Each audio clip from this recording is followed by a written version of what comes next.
मुसलमानों के लिए जितना वक्फ बोर्ड के लिए काम किया है शायद किसी सरकार ने नहीं किया है। ये सब उन लोगों का है, षड्यंत्र है, उन लोगों की प्लानिंग है। लेकिन जितना काम नीतीश जी ने कम से कम 9,000 कुछ कब्रिस्तानों का घेराबंदी किया, वक्फ बोर्ड की जमीन को किसने बचाया? नीतीश कुमार ने बचाया। ये जरा पूछ लीजिए कि डिस्कशन होना चाहिए कि नहीं होना चाहिए। कोई सौदा लोग जब किया उस वक्त वो लोग नहीं जान रहा था, और वैसे भी हम लोग कोई दर खरीद गुलाम है किसी के। सर हमारे नेता जेडीयू का क्या स्टैंड है? वक्फ बोर्ड का जेडीयू का स्टैंड जेपीसी में मामला है। दूसरी बात यह है कि जिस तरीके से मीडिया का अलाउ किया जाता था, तो इस बार ना ही कैमरा और ना ही मोबाइल फोन अंदर अलाउ किया गया। दूसरी बात कि इस बार जो आंखों देखा हाल है उसमें हम आपको बता रहे हैं कि महज 20% ही जो मुसलमान हैं वही नीतीश कुमार के आवास पर जितने रोजेदार थे वो रोजा तोड़ने यानी इफ्तारी में पहुंचे थे। हालांकि ज्यादातर उसमें जेडीयू के नेता ही हैं।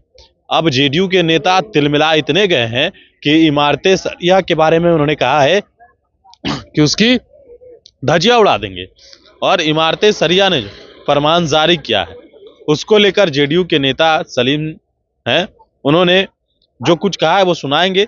लेकिन नीतीश कुमार के आवास पर कहीं ना कहीं रोजेदारों की जो संख्या है उसमें भारी गिरावट देखने को मिली है, क्योंकि जो मुख्यमंत्री के आवास पर भीड़ होती थी वो आज देखने को नहीं मिली।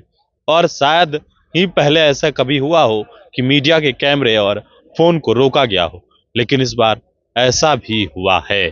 सलीम जो नेता हैं जेडीयू के, वो क्या कुछ कह रहे हैं वो आप सुनिए। मैं आपको बोल रहा हूँ कि मेरी बात सुन लीजिए। इस तरह के बयान, विरोध बयान, ये सब नहीं होना चाहिए। नीतीश जी पिछले 20 सालों से मुसलमानों के लिए जितना वक्फ बोर्ड के लिए काम किया है शायद किसी सरकार ने नहीं किया है। ये सब उन लोगों का है, षड्यंत्र है, उन लोगों की प्लानिंग है।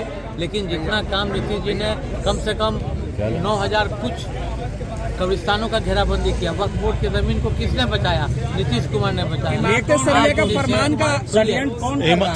इमारतें सरिया ने जो फरमान जारी किया उसको आपको कैसे देखें? इमारत सरिया के अधीन में नहीं ना है। हमारे नेता नीतीश कुमार है, हम लोग उनको मानते हैं। रोजेदारों पर भी असर पड़ा? रोजेदार कोई रोजेदार पर असर नहीं पड़ेगा। जब जेपीसी में जो मैटर है वो नीतीश कुमार जी देखेंगे। इमारतें सरिया के अनुसार कहा जाता है कि ईद सरिया ठेकेदार है हम लोगों का। आप लोग बेकार बेमतलब का बात करते हैं।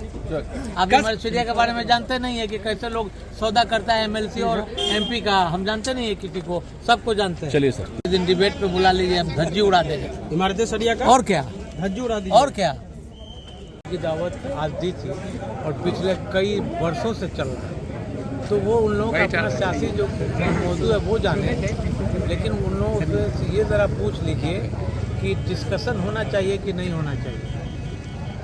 कोई सौदा लोग जब किया उस वक्त वो लोग नहीं जान रहा था, और वैसे भी हम लोग कोई दर खरीद गुलाम है किसी के। सर हमारे नेता जेडीयू का क्या स्टैंड है? वक्फ बोर्ड का जेडीयू का स्टैंड जेपीसी में मामला है। ललन सिंह ने तारीफ की वक्फ बोर्ड की?